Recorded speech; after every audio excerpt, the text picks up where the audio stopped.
नमस्कार दोस्तों, ocean network में आपका स्वागत है। मैं हूं ओमकार चौधरी। सत्येंद्र जैन को दिल्ली की एक अदालत ने 9 जून तक के लिए ईडी की हिरासत में भेज दिया है। ये खबर तो कल की है। और अरविंद केजरीवाल ने अपने स्वास्थ्य मंत्री के बचाव में क्या-क्या दलीलें नहीं दी हैं, ये भी हमारे आपके सामने है। एक पुराने जमाने में कहावत हुआ करती थी कि ना खाता ना बही, जो चचा केसरी कहें वही सही। चचा केसरी मतलब सीताराम केसरी। सीताराम केसरी बिहार से आते थे। बड़े पहनावे से, बोलचाल से बड़े सीधे साधे थे। छोटे कद के थे। बरसों तक कांग्रेस के कोषाध्यक्ष रहे और बाद में एक समय ऐसा भी आया जब कुछ समय के लिए कांग्रेस के अध्यक्ष बन गए।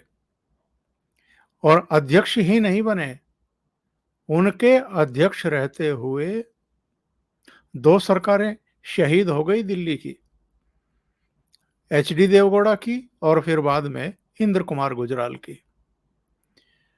और उनको शहीद किया सोनिया गांधी ने।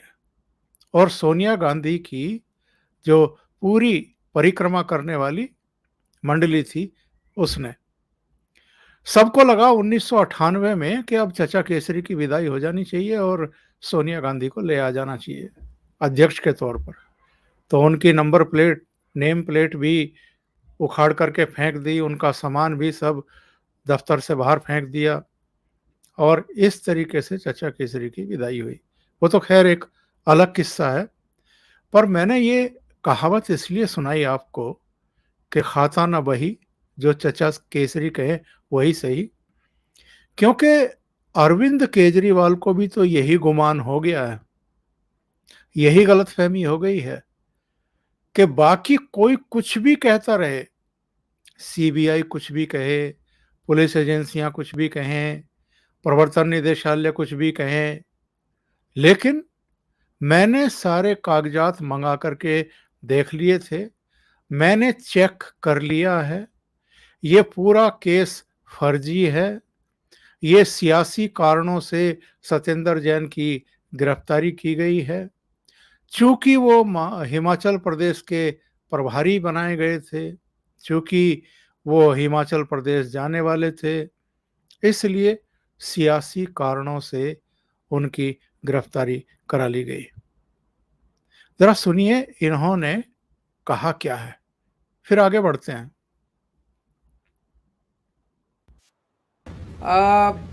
हमारी बिल्कुल कट्टर ईमानदार सरकार है, कट्टर ईमानदार पार्टी है। हम एक पैसे का भी भ्रष्टाचार ना करते हैं और ना बर्दाश्त करते हैं। जैसे अभी आपने पंजाब में देखा, एक मंत्री की ऑडियो रिकॉर्डिंग ही थी और उसके आधार के ऊपर किसी भी एजेंसी को नहीं पता था, किसी मीडिया वाले को नहीं पता था, किसी विपक्ष को नहीं पता था। हम चाहते तो दबा देते, लेकिन हमने खुद उस मंत्री के खिलाफ एक्शन लेके उसको गिरफ्तार करा दिया। ऐसे ही 5 साल पहले दिल्ली में हुआ था, हमारे एक मंत्री की मेरे पास ऑडियो रिकॉर्डिंग आई थी, मैंने उसे मंत्रालय से भी बर्खास्त किया और सीबीआई को सौंप दिया। तो हम एजेंसीज की वेट नहीं करते कि किसी दिन एजेंसी, हम तो खुद ही एक्शन लेते हैं। लेकिन हम ये भी देखते हैं कि बहुत सारे जो केंद्रीय एजेंसीज एक्शन लेती हैं वो राजनीति से प्रेरित होते हैं। तो सत्येंद्र जैन जी के इस केस को मैंने खुद पर्सनली सारा स्टडी किया है। ये बिल्कुल कंप्लीटली फर्जी केस है। बिल्कुल उनको जानबूझ के पॉलिटिकल कारणों की वजह से फंसाया गया है। तो मैं समझता हूँ सच्चाई के रास्ते पे चल रहे हैं। सच्चाई का रास्ता बहुत कठिन होता है। तो भगवान हमारे साथ है, ईश्वर हमारे साथ है और वो बहुत जल्दी, हमें जुडिशरी के ऊपर भरोसा है और जुडिशरी न्याय करेगी और वो निकल के आ जाएंगे। और सवाल यही उठ रहे हैं कि आप जो कह रहे हैं वही सही है, वही अंतिम सही सत्य है, ये गलतफहमी क्यों पाल रहे हैं? एजेंसियों को जांच करने देना और एजेंसियों ने जो भी दस्तावेज अदालत के सामने रखे हैं, तो अदालत ने भी, न्यायाधीश ने भी जो कुछ कहा है, जरा उस पर भी तो गौर फरमा लीजिए। न्यायाधीश ने, विशेष न्यायाधीश गीतांजलि गोयल ने 9 जून तक उनको ईडी की हिरासत में भेजते हुए ये कहा है कि जो तथ्य इस समय बताए गए हैं, उनकी और विवेचना के लिए जरूरी है कि इनको हिरासत में भेजा जाए। सॉलिसिटर जनरल तुषार मेहता पेश हुए थे अदालत में और उन्होंने ये कहा था कि एक बड़ी साजिश है और ये केवल 4 करोड़ 81 लाख का मामला नहीं है जिसकी जब्ती की जा चुकी है, जिसको सील किया जा चुका है, बल्कि ये ऑन गोइंग प्रोसीजर हो सकता है। ये केवल 2015 और 2017 के बीच का लेन देन का मामला नहीं है, उसके बाद भी हुआ होगा, उससे पहले भी हुआ होगा, और ये 4 करोड़ 81 लाख से ज्यादा का मामला है। और ये ठीक है, हमने 6-7 बार बुलाया है, इनसे पूछताछ की है, लेकिन ये सहयोग नहीं कर रहे हैं। इसलिए जरूरी है कि इनसे पूछताछ की जा सके। सॉलिसिटर जनरल ने यह कहा कि रकम 4 करोड़ 81 लाख रुपए पर नहीं रुकी है, ये उससे ज्यादा है और कुछ तथ्य जो हमारे पास नहीं है लेकिन आरोपी जानते हैं। और उन्होंने ये भी कहा कि जब तक एजेंसी मामले के सभी तार नहीं जोड़ लेती, तब तक सबूतों के साथ छेड़छाड़ की आशंका से इनकार नहीं किया जा सकता। उन्होंने ये भी आरोप लगाया कि जैन एजेंसी को जवाब देने से बचते रहे हैं। ईडी ने कहा कि ये पता लगाने के लिए हिरासत की जरूरत है। ये एक बार का अपराध नहीं है, ये एक नियमित प्रकृति का है जो हो सकता है अब भी चल रहा हो। इसलिए हिरासत में ये हो सकता है कि उस पर प्रकाश डालें। हालांकि इनकी तरफ से जो वकील खड़े हुए थे अदालत में, एन हरिहरन, उन्होंने कहा कि साहब बहुत बार पूछताछ हो चुकी है, 5-6 बार बुलाया जा चुका है, अब बुलाए जाने की जरूरत नहीं है, पूछताछ करने की भी कोई आवश्यकता नहीं है। लेकिन न्यायाधीश ने कहा कि इनको हिरासत में वो भेज रही हैं। जो कुछ अरविंद केजरीवाल ने आज जोर लगाए, प्रेस कॉन्फ्रेंस की, वीडियो जारी किया, फिर बाहर आकर के प्रेस कॉन्फ्रेंस की, 2 ट्वीट इनके आए। एक, इन्होंने कहा कि दिल्ली के स्वास्थ्य मंत्री सत्येंद्र जैन को केंद्र सरकार ने गिरफ्तार किया है। मैंने सत्येंद्र जैन के मामले के सारे कागजात देखे हैं, केस फर्जी है। पहली गलत बयानी ये कर रहे हैं कि केंद्र सरकार ने गिरफ्तार किया है, जबकि ईडी ने गिरफ्तार किया है। आगे लिखते हैं कि हम कट्टर ईमानदार और देशभक्त हैं, हम लोग भ्रष्टाचार को देश के साथ गद्दारी मानते हैं। दूसरा ट्वीट इन्होंने क्या किया, इन्होंने कहा कि सिर कटा सकते हैं लेकिन भ्रष्टाचार नहीं करेंगे।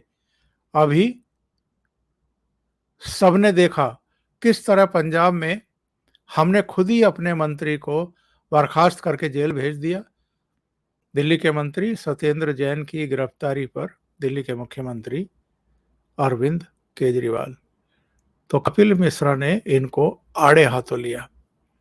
उन्होंने कहा कि जज हो आप, जांच एजेंसी हो, जो आपने कागज चेक कर लिए, कागज सार्वजनिक करिए जो आपने चेक किए हैं। है हिम्मत अरविंद केजरीवाल? भ्रष्ट केजरीवाल की मजबूरी है भ्रष्ट सत्येंद्र जैन को बचाना। और जो कुछ ये दिल्ली में हम देख रहे हैं, ये मसला एक्चुअल में केवल सत्येंद्र जैन तक ठहरता नहीं है। उनकी पत्नी पर भी आरोप लगाए थे। इन्हीं कपिल मिश्रा ने 2017 में इन्होंने बाकायदा पूरी एक रिपोर्ट सौंपी थी ईडी को, और उसी पर ये अब कार्रवाई हो रही है। आप जो लोग सोशल मीडिया पर खास तौर से सक्रिय रहते हैं, वो अच्छे तरीके से जानते हैं कि जो आजकल चल रहा है सोशल मीडिया पर, उसमें आम आदमी पार्टी से जुड़े रहे करीब 9 चेहरों का एक कोलाज खूब दौड़ रहा है, तेज गति से दौड़ रहा है।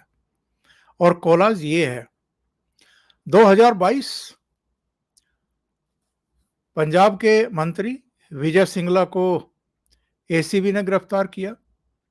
2022 ही 40 करोड़ के ठेके फ्रॉड में आम आदमी पार्टी के एमएलए जसवंत सिंह के यहां छापा पड़ा।